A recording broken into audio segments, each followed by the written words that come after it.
Hello दोस्तों, कहानी संग्रह चैनल में आपका स्वागत है। आज हम सुनेंगे पंचतंत्र की कहानी चूहिया के स्वयंवर की कहानी। गंगा नदी के तट पर एक धर्मशाला थी। वहाँ एक गुरुजी रहा करते थे। वह दिन भर तप और ध्यान में लीन होकर अपना जीवन यापन करते थे। एक दिन जब गुरुजी नदी में नहा रहे थे, उसी समय एक बाज अपने पंजे में एक चूहिया लेकर उड़ा जा रहा था। जब बाज गुरुजी के ऊपर से निकला तो चूहिया अचानक बाज के पंजे से फिसलकर गुरुजी की अंजलि में आकर गिर गई। गुरुजी ने सोचा कि अगर उन्होंने चूहिया को ऐसे ही छोड़ दिया तो बाज उसे खा जाएगा। इसलिए उन्होंने चूहिया को अकेला नहीं छोड़ा और उसे पास के बरगद के पेड़ के नीचे रख दिया और खुद को शुद्ध करने के लिए फिर से नहाने के लिए नदी में चले गए। नहाने के बाद गुरुजी ने अपनी शक्तियों का इस्तेमाल करके चूहिया को एक छोटी लड़की में बदल दिया और अपने साथ आश्रम ले गए।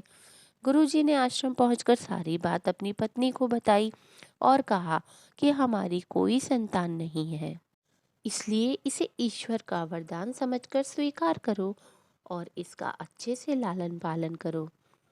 फिर उस लड़की ने स्वयं गुरुजी की देखरेख में धर्मशाला में पढ़ना लिखना शुरू कर दिया। लड़की पढ़ने में बहुत होशियार थी।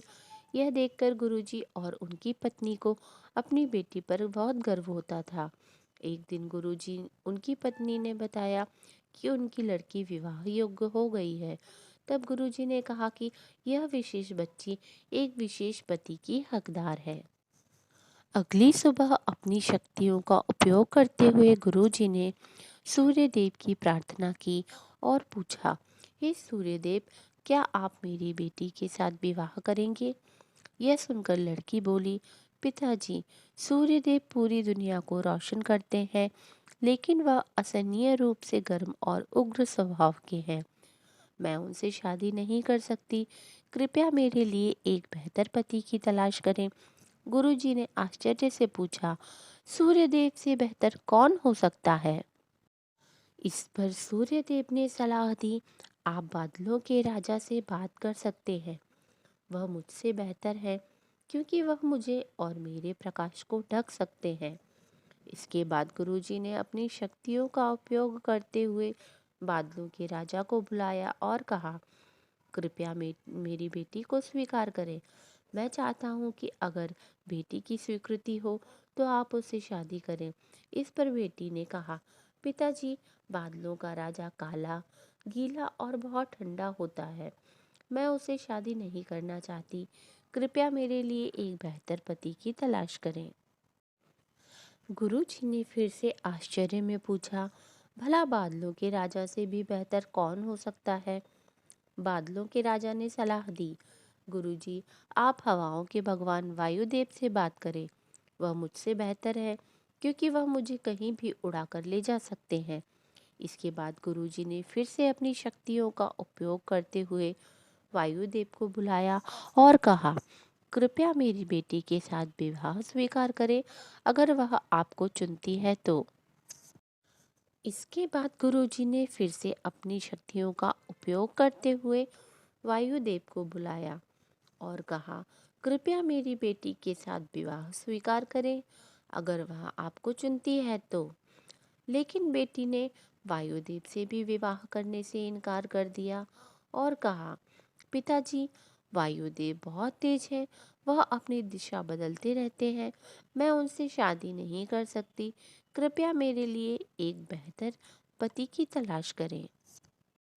इसके बाद गुरुजी ने अपनी शक्तियों का उपयोग करते हुए पहाड़ों के राजा को बुलाया और कहा, कृपया मेरी बेटी का हाथ स्वीकार करें। मैं चाहता हूँ कि अगर वह आपको पसंद करती है तो आप उससे शादी करें। फिर बेटी ने कहा, पिताजी, पहाड़ों के राजा बहुत कठोर है। वह अचल है। मैं उनसे शादी नहीं करना चाहती। कृपया मेरे लिए एक बेहतर पति की तलाश करें। गुरुजी ने सोचा, पहाड़ों के राजा से भी बेहतर कौन हो सकता है? पहाड़ों के राजा ने सलाह दी, गुरुजी, आप चूहे के राजा से बात करके देखिए। वह मुझसे बेहतर है क्योंकि वह मुझ में छेद कर सकते हैं।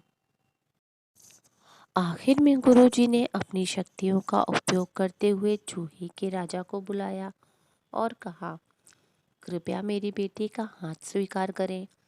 मैं चाहता हूँ कि आप उससे शादी करें, अगर वह आपसे शादी करना चाहे तो। जब बेटी चूहे के राजा से मिली तो वह खुश होकर शादी के लिए राजी हो गई। गुरुजी ने अपनी बेटी को एक सुंदर चुहिया के रूप में वापस बदल दिया। इस प्रकार गुरुजी की बेटी चुहिया का स्वयंवर संपन्न हुआ। कहानी से सीख, जो जन्म से जैसा होता है उसका स्वभाव कभी नहीं बदल सकता। तो दोस्तों, आपको आज की कहानी कैसी लगी हमें कमेंट करके ज़रूर बताएं। वीडियो को लाइक करें और चैनल को सब्सक्राइब करना बिल्कुल भी ना भूलें। धन्यवाद।